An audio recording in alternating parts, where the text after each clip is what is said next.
E aí, galera, no vídeo de hoje eu quero contar pra vocês como que foi minha experiência em entrevistar as famílias.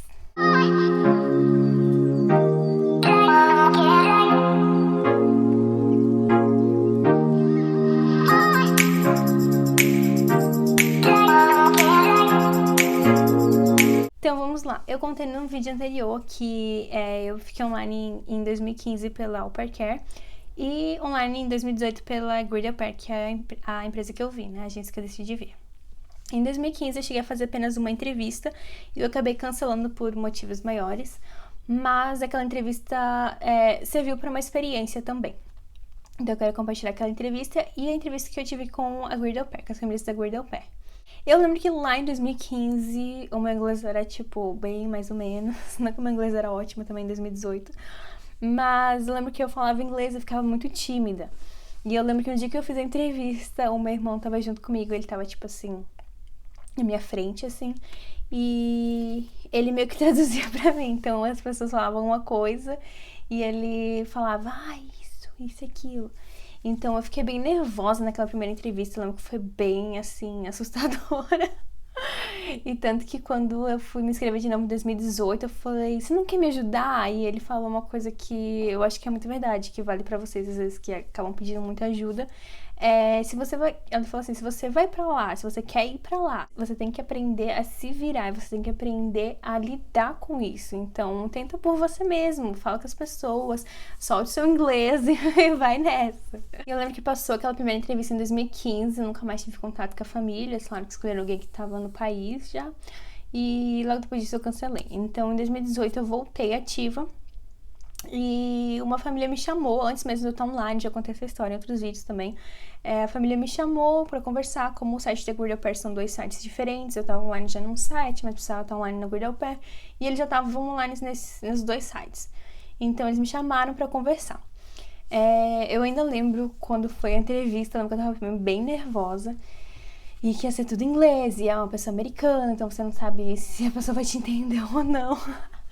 Mas foi bem intenso, eu lembro, mas saiu tudo certo. Eu lembro que eu tive a entrevista, foi com a mãe primeiro, e depois de 2, 3 dias eu tive a entrevista com o pai. Eu lembro que com a mãe durou em média de quase 1 hora conversando, ou 1h10, alguma coisa assim. Mas foi bem tranquilo. Algumas vezes eu não entendia, eu pedi pra ela repetir, e ela repetia com o maior cuidado. Eu achei que quando as pessoas elas estão abertas para receber uma pessoa de outro país, elas sabem que a pessoa não sabe falar o inglês 100%. Então elas estão super abertas para te ensinar ou te mostrar qual é a forma certa de falar. Então elas não têm nenhum problema. Até hoje, pelo menos, eu não vi nenhum problema das pessoas te ajudar e repetir para você conseguir entender. Eu lembro que na minha primeira entrevista eu não vi as crianças, não vi o pai, não vi ninguém, eu só falei com a mãe. E as perguntas básicas que a gente pergunta, a gente começa, né? Pergunta como é que você tá, e como é que são as crianças, qual é a sua rotina com as crianças, o que você gostaria que eu fizesse, o que você gostaria que eu não fizesse, o que você precisa que eu faça com as crianças fora de casa, por exemplo, eles têm muitas atividades fora, eles vão pra escola, essas perguntas básicas. Foca bastante nas crianças e como vai ser a vida na cidade onde é que a pessoa vai morar. Por exemplo, a pessoa vai morar no norte dos Estados Unidos, então você pergunta, neva muito aí? Como é que é a situação de neve? Você vai morar no sul, por exemplo. Como é que é a situação no verão ali? É de boa? Enfim, pesquisa um pouco antes da cidade onde a pessoa mora, onde é que a família mora, pra você ter um pouco de noção onde eles moram. Por exemplo, eu sou uma pessoa que detesta inverno, detesta frio, então eu não queria de jeito nenhum pegar uma família do norte dos Estados Unidos. Eu queria muito uma família que fosse do sul dos Estados Unidos. Então, quando a pessoa vinha do norte, lá quase no Canadá, eu falava, no, thank you. Não é pra mim.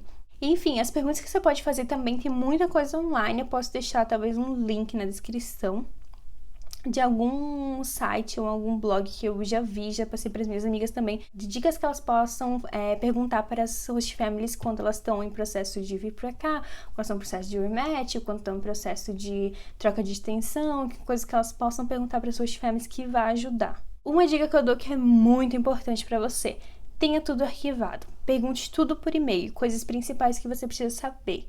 Então, por exemplo, você conversou com uma família, a família foi muito legal, marcou um segundo Skype, você conversou de novo e você viu que a família é super legal. Então você pergunta, você se importaria de responder umas perguntas para mim por e-mail? você lista as perguntas principais. O que inclui se ali você vai ter horário para voltar para casa, que se chama curfew, se você pode dirigir o carro deles, essas coisas assim, que essas coisinhas acabam dando encrenca depois que você chega. Então, a dica é: tenha isso arquivado no e-mail. Porque quando você chega aqui e eles falarem alguma coisa ao contrário, você fala, nossa, mas antes de vir pra cá, você falou no e-mail que eu poderia, que eu podia pegar o carro, ou que eu não precisava ter hora para voltar para casa, e como agora você tá impondo uma regra que não foi o nosso acordo. Então, isso é bom ter sempre arquivado, para você ter alguma coisa para mostrar caso você acabe entrando numa pequena briga ou numa discórdia ali, pelo menos você tem como mostrar que foi isso que vocês combinaram. Antes da entrevista também, a dica que eu dou é quando você tá procurando família, se você for da Glória Pérez, você consegue olhar família, senão você tem que esperar a família chegar no seu perfil. Mas numa cartinha legal você conseguir mandar, por exemplo, oi, eu sou fulana, eu tenho tantos anos, eu sou formada nisso. Ou, por exemplo, eu cuido de crianças já desde tantos anos, eu tenho uma boa experiência com isso e com isso, seria um prazer falar com a sua família. Essas coisas básicas acho que atraem também a família. Você pode falar, isso é meu escape, se você quiser falar qualquer dia desse, a gente pode combinar. Enfim, essas são as dicas que eu queria trazer para vocês hoje, algumas experiências que eu tive, e vou deixar na descrição também um site, um blog para vocês conseguirem ver algumas perguntas que vocês possam fazer para a Host Family, e estejam preparados também para responder as suas perguntas, porque eles vão fazer perguntas para vocês, então vocês vão ter que responder algumas perguntas também. E enfim, espero que esse vídeo tenha ajudado você, compartilhe com seu amigo que quer ser au pair também. Beijo e até a próxima!